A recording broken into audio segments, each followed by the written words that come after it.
Carissimi amici, benvenuti a casa mia. Accendo un po' di musica. Voilà.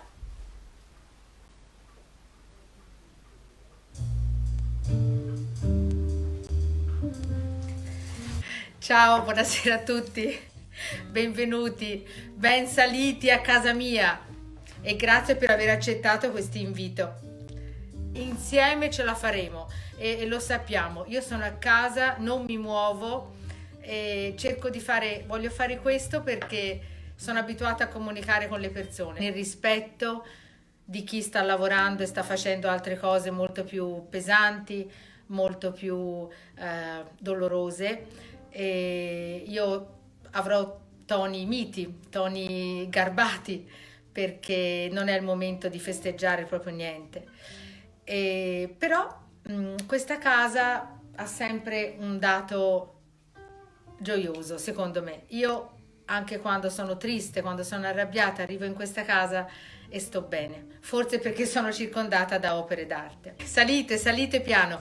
Io abito al terzo piano di una palazzina di Pietrasanta. Iniziamo perché mi hanno detto di essere breve, di non durare troppo perché sennò annoio. E cercherò. Dunque, lo scopo di questo invito a casa mia è di dare un po' di leggerezza in questo momento che tutti sappiamo essere tra il reale e il surreale.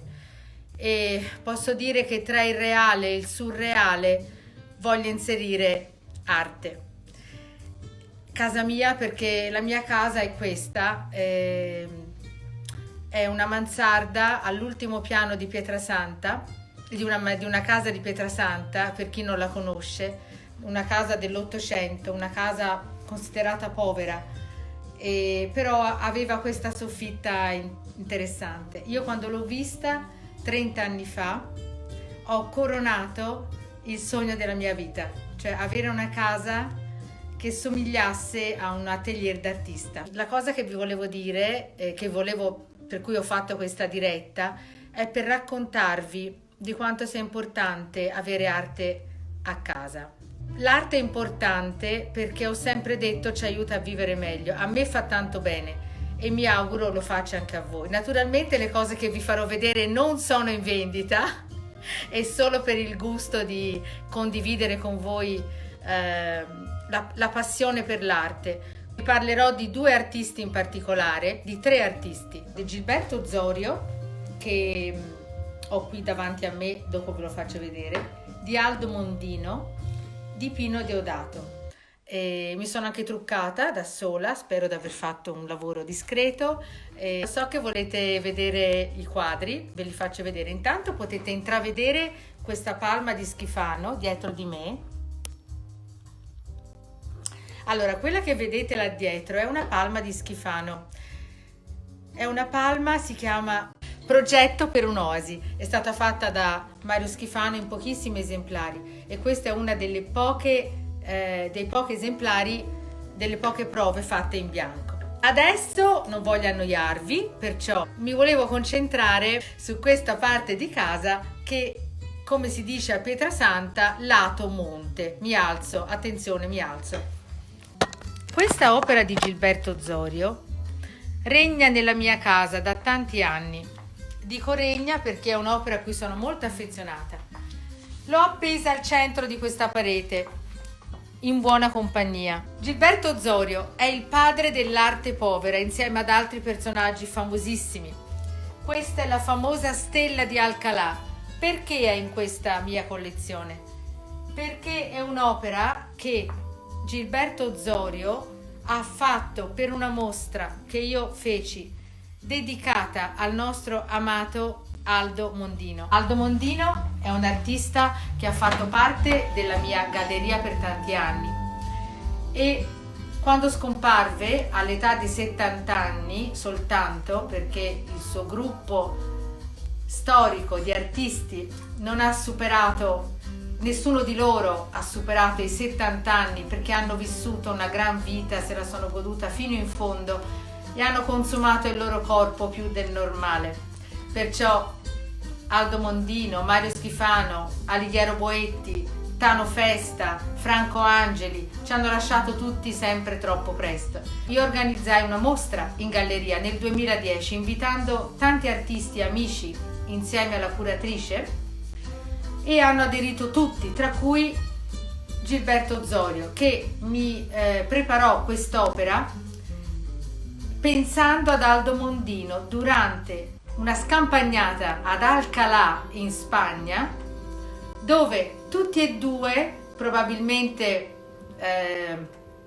avanti con i drink, per usare un eufemismo, erano sdraiati. Gilberto Zorio vive a Torino, è Mondino che ci ha lasciati. Erano sdraiati a guardare il tramonto. A un certo punto Gilberto Zorio dice ad Aldo Mondino: Aldo, guarda là, guarda che incendio nel cielo, guarda, tutto fuoco. Era naturalmente una visione un po' ingigantita, per usare un altro eufemismo, e lui vide questa immagine di fuoco rosso. Come sapete, la parola di Gilberto Zorio, la parola espressiva è la stella. Lui è passato alla storia per questa stella, è il suo elemento perfetto di grande riconoscimento. Allora ha fatto questa stella per Aldo Mondino ricordando Alcalá. Posso io vendere quest'opera? No, non posso, perciò è qui in casa mia. Quest'opera ha anche un'altra caratteristica molto importante, che se io spengo la luce riflette una sostanza fluorescente. Perché? L'arte povera lavora con quello che si trova in natura senza essere modificato, e Gilberto Zorio ha sempre lavorato con i materiali che si trovano nell'universo, perciò fosforo e altri materiali pericolosissimi tra l'altro. Perché l'ho attaccata in questo modo? Perché, vi spiego, ho messo quest'opera di Zorio al centro. Quest'opera è molto catalizzante, è centripeta, ti chiama in maniera molto importante l'attenzione, rischierebbe di annebbiare qualunque cosa tu possa mettere accanto. Allora io cosa ho messo accanto allo Zorio? Un piccolo capolavoro di Aldo Mondino, il suo caro amico, l'amico di feste e di festeggiamenti vari. Ma dove l'ho messo? L'ho messo alla sua sinistra, vicino alla finestra. Cosa vuol dire? Che la tua attenzione è presa da questo Zorio, ma una parte della tua attenzione va verso la sinistra, perché c'è un angelo che vola, è Aldo Mondino, che dove va? Verso la finestra. Ma che cos'è che ci riporta con i piedi per terra? Un altro piccolo Aldo Mondino che è sotto. Sono le sue cabine di Forte dei Marmi. Perciò c'è tutta una storia, un racconto che io ho messo in questa parete, ed è un po' la mia filosofia di apparecchiatura varia. Sopra Aldo Mondino c'è un piccolo filosofo. È il filosofo, la filosofia di... non la vedete? Aspettate, dov'è? Aiuto. Il mio cameraman è rimasto a casa, giustamente, Mattia. Vedete questo tassellino? Questo è Pino Deodato, il filosofo.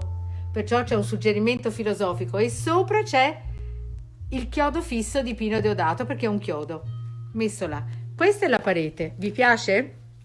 Allora, qui ci sono altre opere su cui voglio attrarre la vostra attenzione. Si vedono? Allora, questo è un Mondino altissimo, la Danse des Jars. Qui c'è un po' di caos, ma in casa mia c'è sempre il caos, vedete? È la mia caratteristica, non cambierò mai. Ho messo una Madonna qui, una Madonna che ci protegge, sempre vicino alla finestra, di Pino Deodato. Guarda fuori, che naturalmente è in comunicazione con l'altra parete. Sotto c'è Vinicio Berti e qui c'è un altro capolavoro di Aldo Mondino. Questa è Coda Zabetta, è un'opera che mi dette una delle primissime sue opere su questo soggetto, il respiro. Coda Zabetta è stato un allievo di Aldo Mondino. Qui c'è un tomaino che dice vita piena, eccolo qua. È inutile spiegare l'energia che ha questa parete. Vi faccio vedere un'opera di Nido, di Davide Nido, altro grande, carissimo allievo no, allievo. Vedi, quando penso a Davide Nido mi commuovo sempre perché purtroppo è mancato giovanissimo, è stato anche lui assistente di Aldo Mondino. Cosa facevano gli assistenti di Aldo Mondino? Lo volete sapere? Ve lo dico. Gli assistenti di Aldo Mondino intelavano i telai durissimi da montare perché Mondino lavorava con il linoleum durissimo. Mondino andava in giro per l'Italia a cercare i linoleum, che erano quelli delle ferrovie, quelli degli alberghi, quelli dei bagni pubblici, e loro giravano tutti i vari telai. Era faticosissimo, e al massimo attaccavano i cioccolatini di Mondino, i cioccolatini che erano delle forme date dalla Peirano, di legno ovviamente. Guardate, questo è Davide Nido, eccolo qua, è una delle ultime opere che ci ha fatto, si chiamava The Streamers. Gli streamers sono come delle stelle filanti, questi sono i suoi moduli, e questa è l'opera che mi ha regalato per aver contribuito a fare una mostra molto interessante all'Hotel Byron con Salvatore Madonna, e dove creiamo una cosa molto bella. Concludo con questa cosa. Ho in mano un bicchiere fatto da Aldo Mondino che mi regalò per una mostra, perché c'è questa buona usanza: quando un gallerista fa una mostra a un artista, comunque vada alla mostra, che l'artista doni un'opera bella, significativa. Ecco, questo è un vetro fatto a Murano da un bravissimo vetraio, mi sembra che sia Lunardon, e vedete, la base è il cappello del Bar Mitzvah. Praticamente Mondino, che giocava sempre con questo doppio gioco, doppio senso alle parole. Sapete come si chiama quest'opera? Non ci crederete mai. Si chiama Contaminazione. È un'opera che ha fatto nel 2000, perché per lui la contaminazione delle arti, delle religioni, porta all'arricchimento culturale. Naturalmente ora è un momento che è una brutta parola, però io vi voglio far vedere come l'arte possa purificare anche le parole che adesso hanno un altro connotato. Perciò io vi saluto con questo bellissimo bicchiere di Bar Mitzvah di Aldo Mondino. Me lo metto dove deve stare, qua. Vi saluto sperando di non romperlo e vi abbraccio. State bene e state a casa, perché la casa può essere bellissima. Viva l'Italia!